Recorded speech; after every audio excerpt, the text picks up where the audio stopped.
8వ తరగతి తెలుగు పాఠ్యపుస్తకంలోని పర్యాయ పదాలు తెలుసుకుందాం. భూమి, వసుధ, పుడమి. ఆసర, ఆధారం. భార్య, సతి, ధార. తనయుడు, పుత్రుడు, సుతుడు, కొడుకు. ఏనుగు, కరి, నాతాంగము.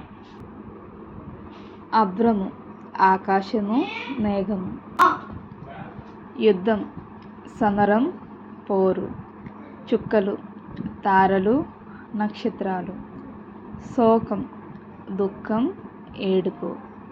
నభం, ఆకాశము, గగనం. ధనువు, విల్లు, చాపం. పయోదరం, మేఘము, జీమూతము. కేదారం, వరినడి, పుణ్యక్షేత్రం. సస్యము, పైరు, వృక్షాది ఫలము.